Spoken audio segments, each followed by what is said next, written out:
Assalamualaikum warahmatullahi wabarakatuh. Selamat malam semuanya.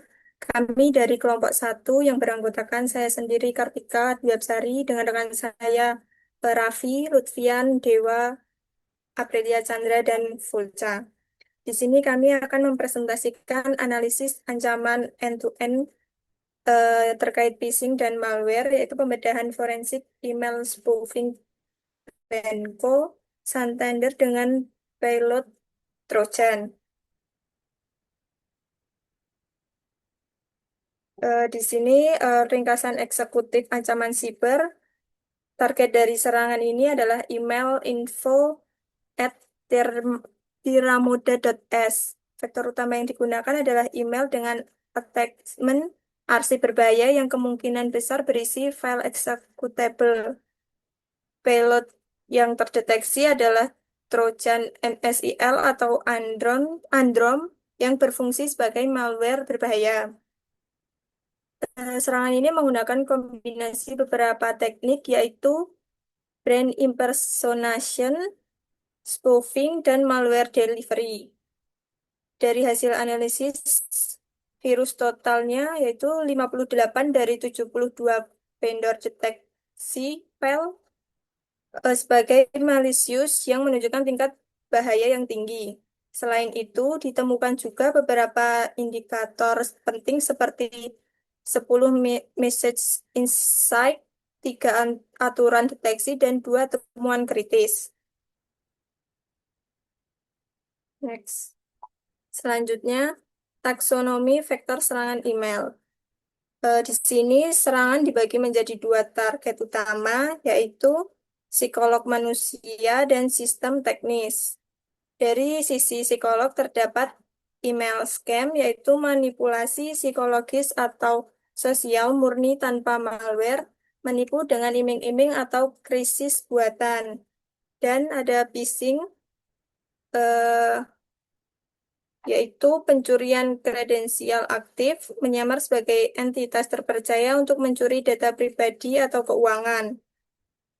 Sedangkan dari sisi teknis, eh, yaitu ada brand impersonation, yaitu cloning visual seperti logo atau UI, entitas ternama untuk membangun kepercayaan palsu secara instan, dan email spoofing, yaitu eksploitasi teknis atau pemalsuan header domain return path from untuk melewati filter awal.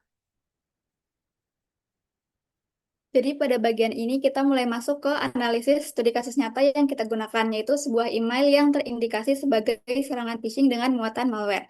Dari hasil identifikasi awal, email ini termasuk kategori phishing email yang tidak hanya bertujuan mencuri informasi, tetapi juga membawa payload berbahaya dalam bentuk malware. Email tersebut dikirim dari alamat noreply@gruposantander.is. Sekilas alamat ini terlihat seperti berasal dari Grupo Santander, yaitu institusi keuangan besar dari Spanyol. Tapi justru disinilah letak teknik manipulasi yang digunakan. Karena penyerang sengaja meniru identitas pihak yang kredibel untuk meningkatkan kepercayaan korban.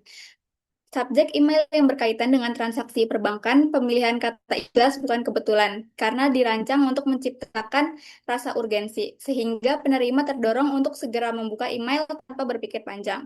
Kalau kita lihat dari tampilan email juga, terdapat beberapa indikator mencurigakan yang bisa langsung dikenali. Pertama, dari sisi domain pengirim. Domain menggunakan tld.is yang memang merujuk ke Spanyol. Namun setelah dilakukan pengecekan, domain ini tidak terdaftar sebagai domain resmi milik Grupo Santander. Lalu yang kedua, email ini tidak memiliki riwayat komunikasi sebelumnya. Artinya email datang secara tiba-tiba tanpa adanya interaksi sebelumnya antara pengirim dan penerima. Lalu yang ketiga, adanya lampiran dengan format zip and zip, yaitu file arsip terkompresi. Format seperti ini cukup sering digunakan dalam serangan cyber untuk menyembunyikan file berbahaya, terutama file executable agar tidak langsung terdeteksi oleh sistem keamanan. Selain itu, penamaan file seperti dibuat seolah-olah resmi dan meyakinkan, padahal justru itu bagian dari strategi social engineering yang menurunkan kewaspadaan pengguna. Terakhir, terdapat penggunaan elemen visual yang meniru identitas pihak lain, seperti tampilan yang menyerupai produk Microsoft, namun dikombinasikan dengan nama bank. Ketidakkonsistenan ini menjadi indikator tambahan bahwa email tersebut tidak berasal dari sumber yang valid. Dari analisis awal ini terlihat bahwa Hanya dari tampilan saja, sudah ada beberapa tanda bahaya yang cukup jelas.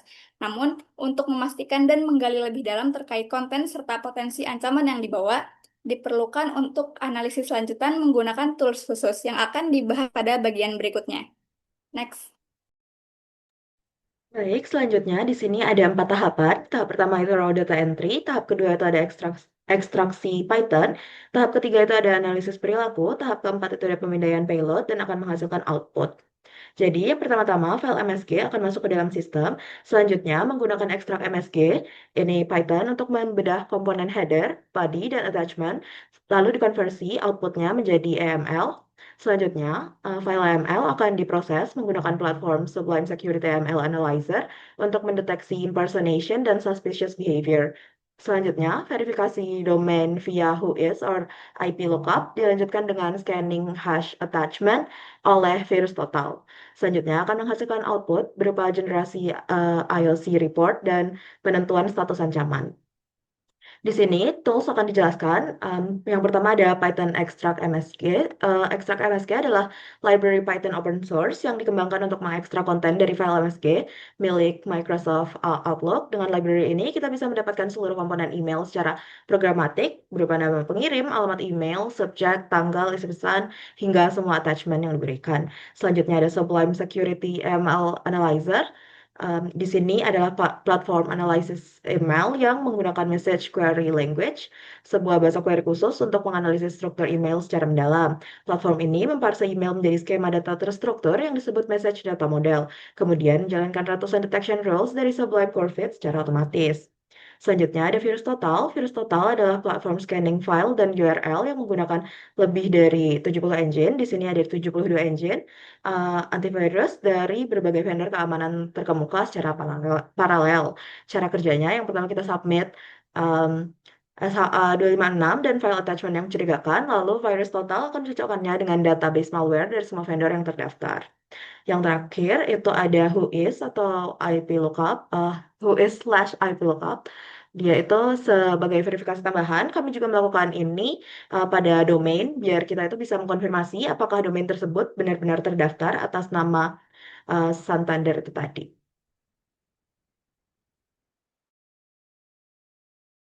Oke, untuk kita akan masuk ke analisis yang pertama yaitu analisis manager. Di sini dapat dilihat bahwa header yang terlihat itu termasuk subjek, sender, dan to, dan adanya body email. Next. Oke, sebelumnya kita akan membahas apa sih sebenarnya itu header ya. Jadi header itu adalah data yang dibawa setiap email ya. Dan itu tuh terdiri dari metadata sendiri yang tersembunyi. Jadi itu ada dua sebenarnya.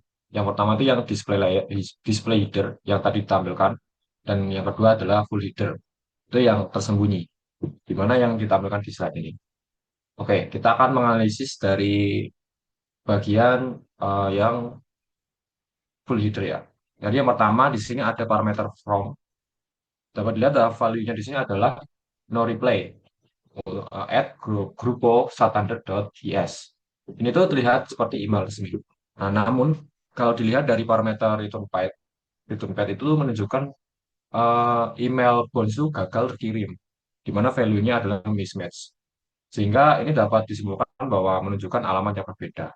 Nah, ketiga tidak sesuaian antara from dan return path ini tuh adalah salah satu indikator klasik ya dari spoofing. Nah, biasanya kalau email resmi dari sebuah organisasi itu biasanya memiliki konsistensi antara kedua field ini. Oke, yang kedua yaitu penjelasan domain. Supply Security dan platform UIS yang kami lakukan untuk analisis ini tuh mendeteksi bahwa domain grupo.santander.is ini itu tidak terdaftar secara resmi. Artinya domain itu bukan milik dari Grupo Santander yang asli. Sehingga dapat dikonfirmasi bahwa penyerang ini sengaja membuat atau menggunakan domain yang meniru gitu ya. Yang kedua, oh ya selain itu untuk TLD.is itu merupakan domain negara Spanyol yang dipilih secara strategis karena Banco Santander ini memang berasal dari Spanyol sehingga secara psikologis ini terasa bisa jika targetnya orang Spanyol. Oke, yang kedua yaitu kita akan tinjau dari bagian authentication. untuk parameter SPF, DKIM, dan DMARC. Oke, jadi tiga protokol autentikasi email itu menjadi standar keamanan modern sekarang yang saat ini ya. Jadi kita jelaskan pertama satu-satu yaitu SPF. Itu singkatan dari Sender Policy Framework. Fungsinya itu memverifikasi apakah server yang mengirim email itu memang diizinkan oleh domain pengirim. Nah, pada kasus ini tuh value-nya fail atau gagal. Sedangkan untuk kita baca aja DKIM gitu ya. DKIM ini adalah domain keys dari identified email. Penggunaannya untuk kriptografi yang digunakan untuk memverifikasi bahwa email tidak dimanipulasi dalam perjalanan. Nah, pada kasus ini itu unverified atau tidak terverifikasi. Yang ketiga yaitu DMARC yang merupakan singkatan dari Domain Based Message Authentication atau fungsinya itu sebagai kebijakan domain tentang bagaimana email. Di mana value-nya di sini adalah uh, pada kasus ini tuh tidak dikonfigurasi oleh domain palsu. Karena dari value SPF dan DKIM itu gagal, sehingga SPF dan DKIM itu tidak ditandatangani. Nah, kegagalan dari ketiga protokol ini tuh sekaligus bukti kuat bahwa email ini bukan email yang sah. Oke, terus yang kedua yaitu adanya indikator tambahan dari Sublime melalui message insight. Nah, Sublime Security ini juga menghasilkan 10 message insight atau indikator tambahan yang memperkuat. Kesimpulan yang menyimpulkan bahwa email itu mencurigakan. Di antaranya yaitu first time sender yang value-nya yaitu roundcube webmail 1.4 1.15 true. First time ini tuh menunjukkan bahwa pengirim itu baru mengirimkan email pertama kali. Artinya tidak ada riwayat komunikasi apapun sebelumnya. Kemudian dari value roundcube ini tuh mengindikasi bahwa penyerang mungkin menggunakan akun email yang dikompromisasi atau layanan webmail yang murah untuk mengirimkan email massal ini. Nah, kesimpulannya dari analisis header ini, kita ini sudah dapat mendapati gambaran yang sangat jelas ya. Melalui email ini itu adalah spoofing yang dilakukan dengan perencanaan yang matang, dengan menyamarkan informasi-informasi palsu seolah-olah dibuat secara sah. Namun temuan yang paling mengejutkan ada di sisi payload atau lampiran dari emailnya yang isinya itu malware. Dan ini akan diterangkan oleh rekan saya. Silakan. Baik, terima kasih tadi atas penjelasannya. Kemudian di sini saya akan menjelaskan terkait temuan yang ada pada email tersebut. Nah, itu salah satunya adalah file 7G yang ketika diekstrak itu adalah isinya file exe. Ketika dicek hashnya dari file exe tersebut ternyata cocok dengan salah satu temuan pada website Malware Bazaar. Jadi Malware Bazaar ini tempat para peneliti security researcher itu menemukan dan mengepost malware yang mereka temukan di internet. Dan ternyata exe ini adalah salah satu yang ditemukan di sana. Kemudian setelah kita temukan malware-nya tadi, kita coba run menggunakan sandbox dari website any.run. Di sini kami menggunakan sistem operasi Windows. Setelah exe tadi di-run, malware tadi di-run, kita mendapatkan dua proses baru, yaitu svchost.exe dan cvtrace.exe. Setelah dilihat seksama, dua proses ini ternyata merupakan Lokibot atau sejenis Trojan. Terlihat pada task manager di sini, detail terlihat ada proses yang bernama svchost baru, kemudian ada dengan nama cvtrace.exe. Kemudian kita bisa periksa lebih lanjut pada web virus total setelah memasukkan file exe-nya di sini. Dari 72 engine, 58 diantaranya mendeteksi bahwa file exe tersebut merupakan malware. Untuk tipenya sendiri benar yaitu adalah Trojan dengan tipenya Androm. Androm ini adalah sejenis Trojan yang berfungsi untuk menaruh malware lain seperti keylogger, backdoor, maupun info stealer. Jadi ini seperti pintu masuk yang pertama kali diinstal pada pada sistem operasi korban seperti itu. Mungkin selanjutnya bisa dijabarkan lagi oleh rekan saya. Baik, terima kasih Mas Raffi atas pemaparan dari sisi teknisnya. Berdasarkan seluruh analisis yang telah dipaparkan oleh rekan-rekan saya, dapat disimpulkan bahwa email ini adalah serangan siber yang terencana dan berlapis. Email ini merupakan gabungan dari 4 teknik sekaligus, ada brand impersonation, domain spoofing, social engineering, dan malware delivery. Target serangan ini kemungkinan adalah individu yang memiliki akun bank aktif dan tidak memiliki literasi keamanan siber yang memadai. Jika seorang korban membuka file executable yang ada di dalam arsip tersebut, konsekuensinya bisa sangat serius. Yang pertama, Trojan akan menginstal dirinya secara diam-diam di sistem korban. Lalu, karena ini adalah dropper, ia dapat mengunduh malware tambahan. Bisa berupa ransomware yang mengenkripsi seluruh file atau keylogger yang mencuri password. Jika ada kemampuan backdoor, penyerang mendapat akses penuh ke sistem korban tanpa diketahui, bisa memata-matai aktivitas, mencuri data, bahkan menyebar ke jaringan. Dalam konteks organisasi atau perusahaan, satu komputer yang terinfeksi bisa menjadi pintu masuk penyerangan ke seluruh jaringan internal. Sebuah insiden yang bisa merugikan miliaran rupiah dan merusak reputasi perusahaan. Lalu mitigasi untuk pengguna umum. Yang pertama, jangan buka attachment dari pengirim yang tidak dikenal, terutama file arsip, zip, 7Z, dan RAR.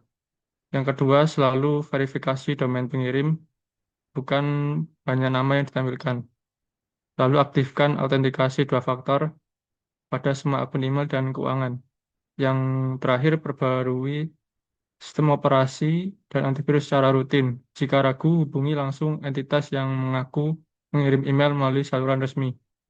Untuk sisi organisasi atau rekomendasi teknis, yang pertama menerapkan Enforced DMARC, DKIM, dan SPF pada mail server organisasi. Yang kedua, implementasikan email gateway dengan kemampuan threat intelligence terintegrasi. Lalu gunakan solusi EDR yang dapat memblokir eksekusi file exe dari arsip.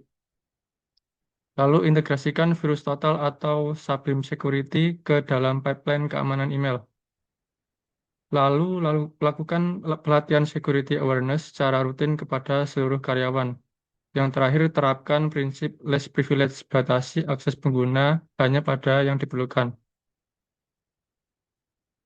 Sekian presentasi dari kami atas nama seluruh kelompok. Kami ucapkan terima kasih atas perhatian dan waktu yang telah diberikan. Kami persilakan sepeda. Wassalamualaikum warahmatullahi wabarakatuh.